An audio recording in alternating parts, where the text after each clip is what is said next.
सामाजिक तत्वों को ले जाकर के उनके साथ मारपीट की, उनके शिष्यों को मारा। इस विषय में आप क्या कहना चाहेंगे?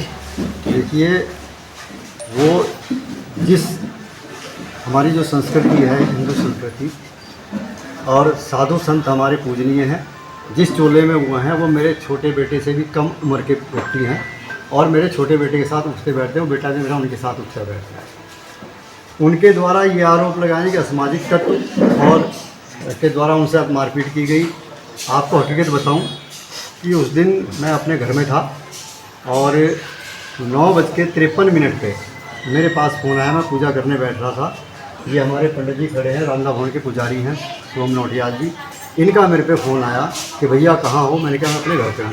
कि क्या कर रहे हो? मैंने कहा पूजा कर रहे हैं। कि ये उमानंद जी यहाँ आए हुए हैं और आपका नाम ले लेके बहुत गाली गलौज कर रहे हैं और ये कह रहे हैं कि रात को लखनलाल साला यहाँ रात को दारू पिलाता है लोगों को रामला भवन में और मुझे गाली देता है। जबकि वहाँ रामला भवन में ऐसा कुछ रिहर्सल चलती है रामला की, वहाँ के CCTV फुटेज सारे देखे। ऐसा वहाँ हम पीने वालों को अंदर तक नहीं आने देते, तो पिलाने की तो बात, ना मैं पीता हूँ ना मैं पिलाता। उनका ये आरोप। तो मैंने कहा भाई मैं सर, तो ये कहने तो मैंने कहा मैं आ रहा हूँ अभी। मैं घर से निकला, 9:56 पे मैंने 112 पे कॉल लगानी शुरू करी। मोटरसाइकिल पे बैठ के मैं पहुँच गया वहाँ। तो वहाँ ज़्यादा भीड़ नहीं थी, गिनती के लोग थे। ये मुकेश अग्रवाल जी थे और हमारे मोहल्ले के ये खड़े दिखाई दिए। अभिषेक गुप्ता जी मुझे वहाँ, एक महेश गुप्ता जी हैं वो भी खड़े हुए दिखाई दिए। मेरे से भी उम्र में 5-7 साल बड़े हैं, 12 साल मेरी उम्र होने जा रही है। वो खड़े दिए। उन्होंने मुझे रखा, तू कैसे आया? मैंने कहा भाई जी ऐसे से मुझे यहाँ गाली दे रहे हैं, मतलब ये पूछने आया मुझे गाली क्यों दे रहे हैं। और हकीकत है मैंने जाके केवल यही बात पूछनी चाहिए। तो सबसे पहले कैलाश भट्ट और देवेश मनवई जो कि भारतीय जनता पार्टी के मंडल महामंत्री हैं, वो वहाँ आगे आकर के वो अपना ऐंठने लगे। आप कभी वीडियो उठा के देखें, शुरू से सारी वीडियो क्लिपिंग हमारे पास है कि शुरुआत कहाँ से हो रही है। उनका ये कहना कि अगर हम सफाई करने आए थे, तो मैं ही आपसे पूछना चाहता हूँ सफाई कहाँ से होती है? आप ही बता दो। झाड़ू से होती है ना।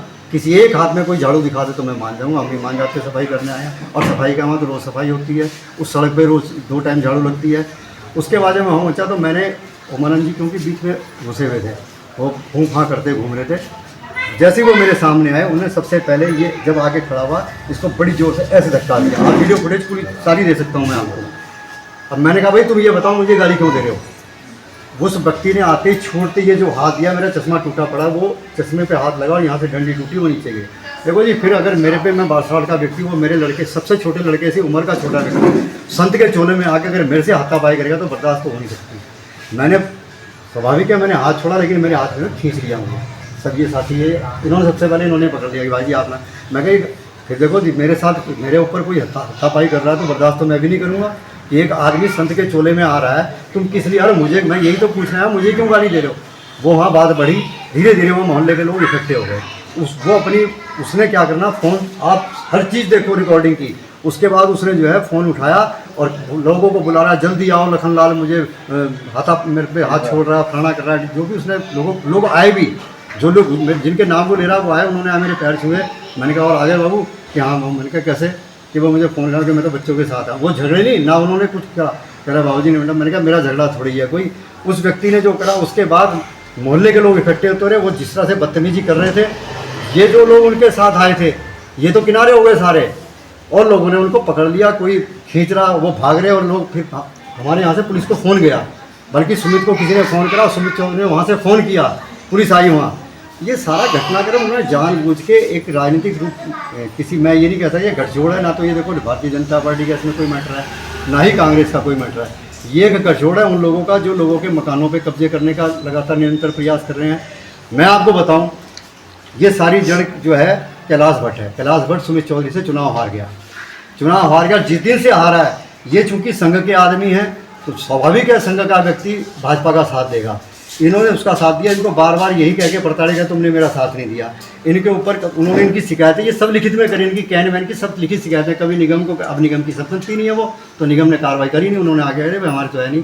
HRDA पे आए, HRDA वालों ने इनको आगे कह दिया भाई यहाँ कोई निर्माण तो हो नहीं रहा जो हम इसको पकड़ दें या इसका रुकवा दें, निर्माण हो तो हम अभी इस पर कार्रवाई शुरू करते हैं। ये सारी बातें निरंतर चल रही हैं।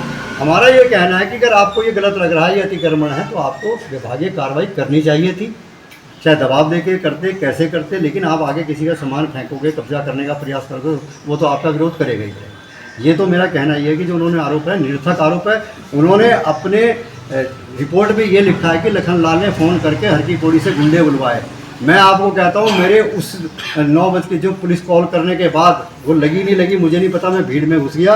उसके बाद यदि मेरे फ़ोन से कोई कॉल ही नहीं हुई है, क्योंकि मैं तो बीच में फंस गया, वही व्यक्ति बोलता हुआ दिखाई दे रहा है। इसके आगे आप बताओ गणेश, बाकी ये खड़े हैं, इनके साथ घटना घटी, उसके साथ जो घटना घटी वो मोहल्ले के लोगों ने करा, मोहल्ले के लोग थे सारे, कोई बाहर से नहीं आया वहाँ पे, ना किसी ने किसी को बुलाया।